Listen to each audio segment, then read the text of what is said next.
கிறிஸ்துவுக்குள் பிரியமானவர்களே, இந்த காலை வேளையிலும் உங்களை சந்திப்பது மிக்க மகிழ்ச்சி அடைகிறேன். இந்த வாய்ப்பினை அளித்து கர்த்தராகிய தேவனுக்கு நான் நன்றி செலுத்துகிறேன். ஜெபம் செய்வோம். எங்களை அளவுடன் நேசிக்கும் எங்கள் அன்பின் பரலோக பிதாவே, இந்த ஆசீர்வதிக்கப்பட்ட இந்த காலை வேளைக்காக கூட நன்றியோடு துதிக்கிறோம், ஸ்தோத்திரிக்கிறோம். இந்த நாளிலும் கூட தகப்பனே, நாங்கள் தியானிக்கின்ற வசனங்களும் ஜீவனுள்ள வார்த்தைகளும் உங்கள் சமூகத்தில் இருப்பதாக சுவாமி, இது ஒவ்வொருவருக்கும் பிரயோஜனமாக இருக்க நீர் உதவி செய்யுங்க தகப்பனே.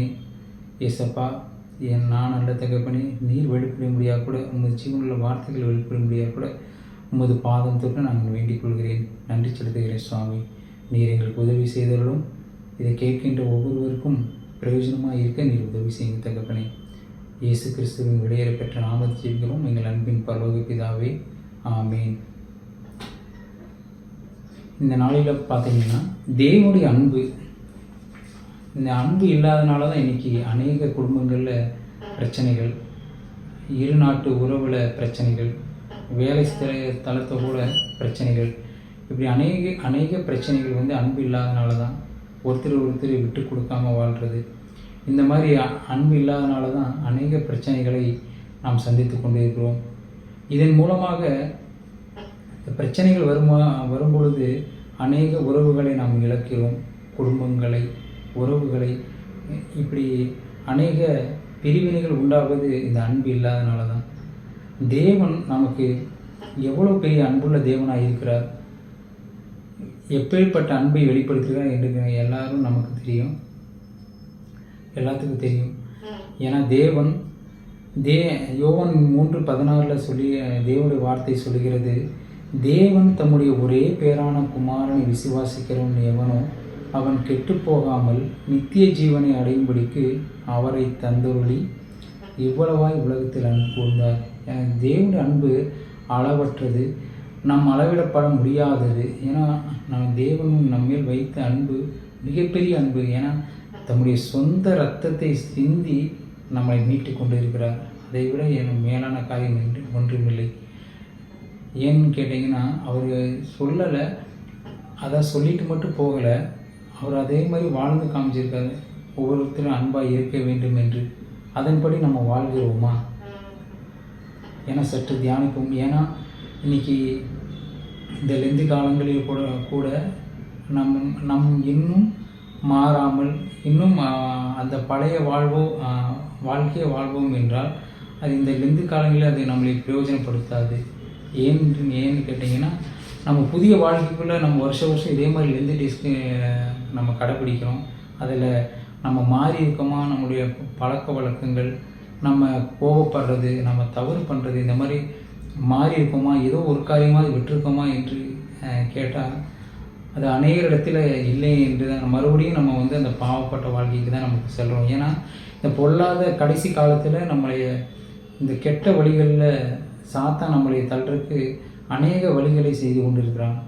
ஆனால் தேவாதி தேவன் நம்மளை ஒவ்வொரு நாளும் மீட்டு கொள்வதற்காக அவர் தன்னுடைய சொந்த இரத்தத்தை சிந்தி நம்முடைய அன்பை வெளிப்படுத்தி நம்மளை ஒவ்வொரு நாளும் மீட்டுக்கொள்ளும்படியாக, நம்மளை காக்கும்படியாக அவர் நம்ம கூட இருக்கிறார்.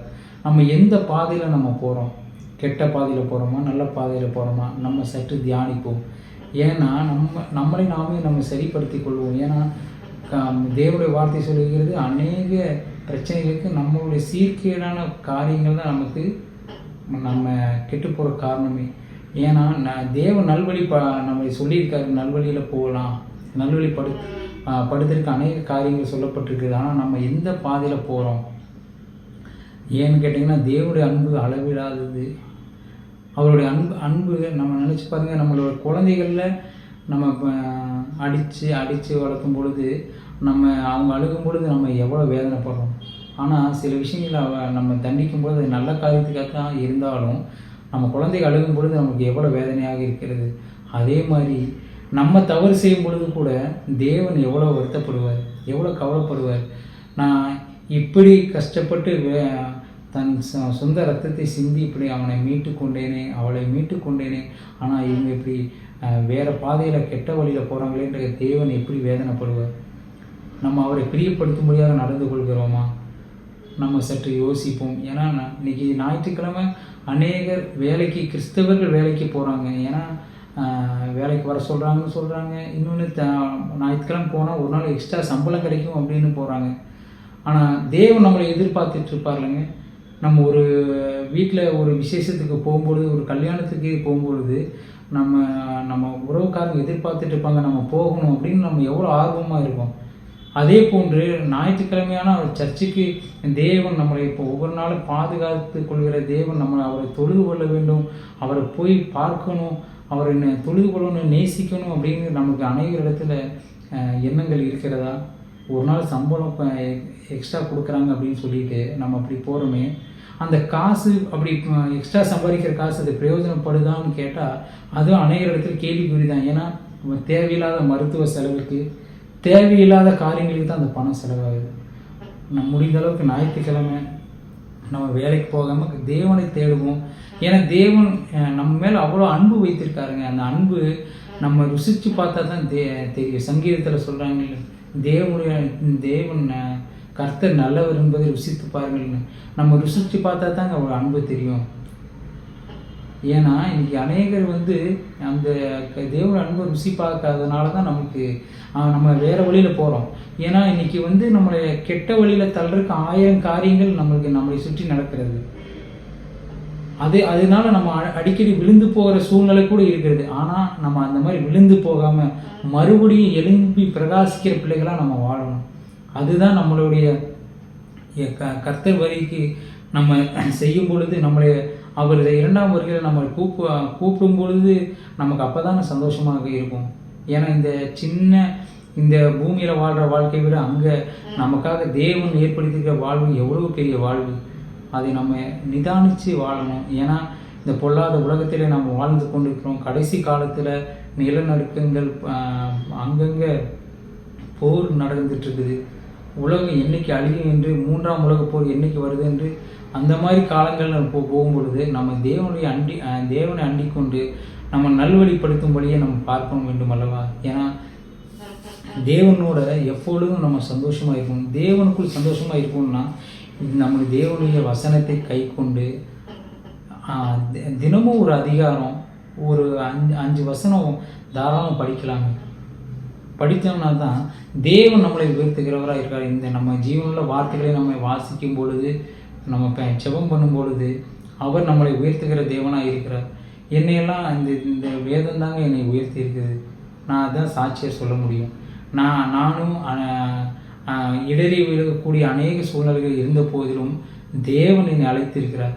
தேவன் நீ இப்படி போகாத மகனே, இப்படி வா என்று என்னை அழைத்தனால தான் நான் இன்று உங்களோட நான் பேசுகிறேன். இது எனக்கு அது தேவன் அழைத்த அழைப்பு மிகப்பெரிய சந்தோஷங்க.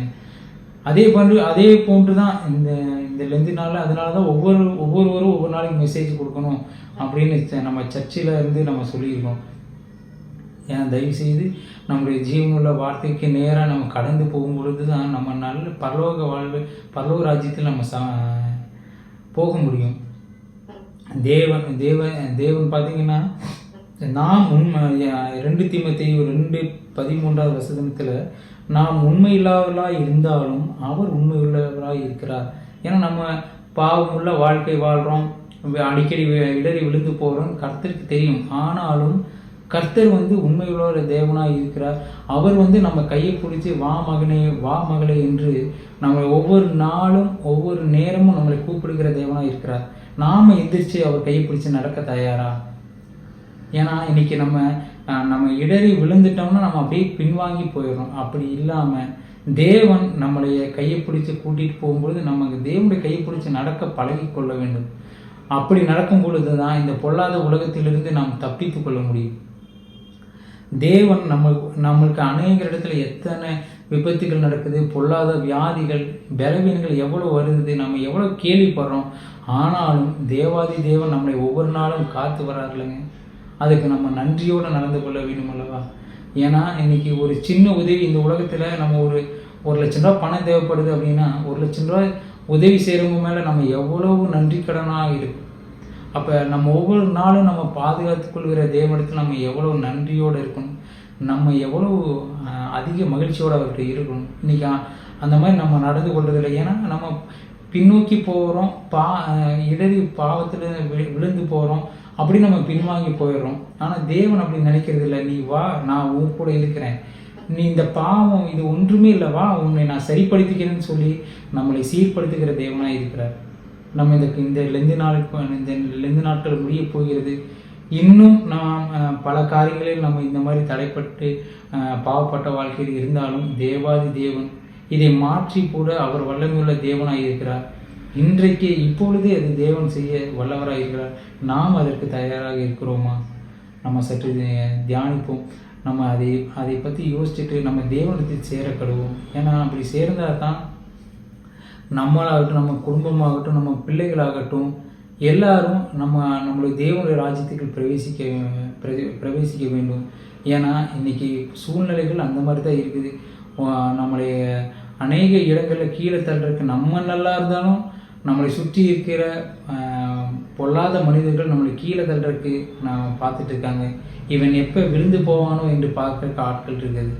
ஆனால் தேவன் நம்மளுக்கு கையை பிடிச்சி தாங்கின்னு தூக்கிட்டு இருக்காரு. நம்ம அவரோட சேர்ந்து மேலே வரக்கு, வாழ்க்கையில் மேலே வரக்கு தானே பார்க்கணும். நம்ம ஆனால் அவர் கையை பிடிச்சிட்டு கீழே போகிறக்குள்ள பார்த்துட்ருக்கோம். அதை நிதானித்து கொண்டு நாம் இந்த லெந்து காலம் முடியும் பொழுது ஒரு புது மகளாக புது குடும்பமாக நம் வாழ கர்த்தர் நமக்கு உதவி செய்வார். தேவன் அப்பேற்பட்ட அன்பு நம்ம கர்த்தருக்குள் எப்பொழுதும் சந்தோஷமாக இருக்கணும். ஏன்னா இன்னைக்கு ஏன் இப்படி சந்தோஷமாக இருக்க முடியல அப்படின்னா, நமக்கு இந்த உலக பிரகாரமான காரியங்களுக்குள்ளே நம்ம கவலைகளுக்குள்ளே மூழ்கிடும். ஏன்னா அநேக கவலைகள், படிப்பு காரியங்கள், பொருளாதார தேவைகள், குடும்ப காரியங்கள், குடும்பத்தில் சமாதானம், இப்படி அநேக காரியங்களினால, அநேக தேவைகளினால நம்ம அதை குறித்து நம்ம கவலைப்பட்டு அதன் பிள்ளை ஓடிடும். ஆனால் அதை விட தேவன் மிகப்பெரிய தேவன், மிகப்பெரிய வல்லமையுள்ள தேவன் என்பதை நம்ம மறந்து போயிடும். ஏன்னா கர்த்தர் நமக்கு சொல்லியிருக்காரு இல்லைங்க, பிலிப்பியர் 4:6 நீங்கள் ஒன்றுக்கும் கவலைப்படாமல் எல்லாவற்றையும் குறித்து உங்கள் விண்ணப்பங்களை ஜெபத்தினாலும் வேண்டுதலினாலும் தேவனுக்கு தெரியப்படுத்துங்கள் என்று. நம்ம எல்லாத்துக்குமே தேவன் நம்ம அநேக இடத்துல உதவி கேட்கும் பொழுது உடனே மனுஷரிடத்துல தான் போகிறோம். தேவனத்தில் நம்ம போகிறது இல்லையே. நம்ம தேவனத்தில் போனால் நம்ம மனுஷரிடத்தில் போக வேண்டிய அவசியமே இல்லை. நமக்கு ஏதோ ஒரு வழியில் கடவுள் அந்த காரியத்தை நம்ம நிவர்த்தி செய்வார். நம்மளுடைய தேவைகளாகட்டும், நம்மளுடைய கவலைகளாகட்டும், நம்ம வசனத்தின் முற்கொண்டு தேவைகள் சந்திக்க போன ஏதோ ஒரு மனிதர் கொண்டு நம்ம கர்த்தர் ஏற்படுத்துவார். நம்ம போய் நம்ம அங்கேயும் இங்கேயும் போய் அலைய வேண்டிய அவசியம் இல்லையே. ஸோ நம்ம இந்த லெந்து காலம் முடிய போகிறது. இந்த நாளில் கொடுத்த இந்த நாளிலும் இந்த புதிய நாட்களில் நம்ம ஈஸ்டர் பண்டிகை கொண்டாட போகிறோம். உயிர்த்தெழுந்த நாளை நம்ம கொண்டாட போகிறோம். அந்த நாளில் நம்முடைய பாவமுள்ள வாழ்க்கை ஒளிந்து போகட்டும்.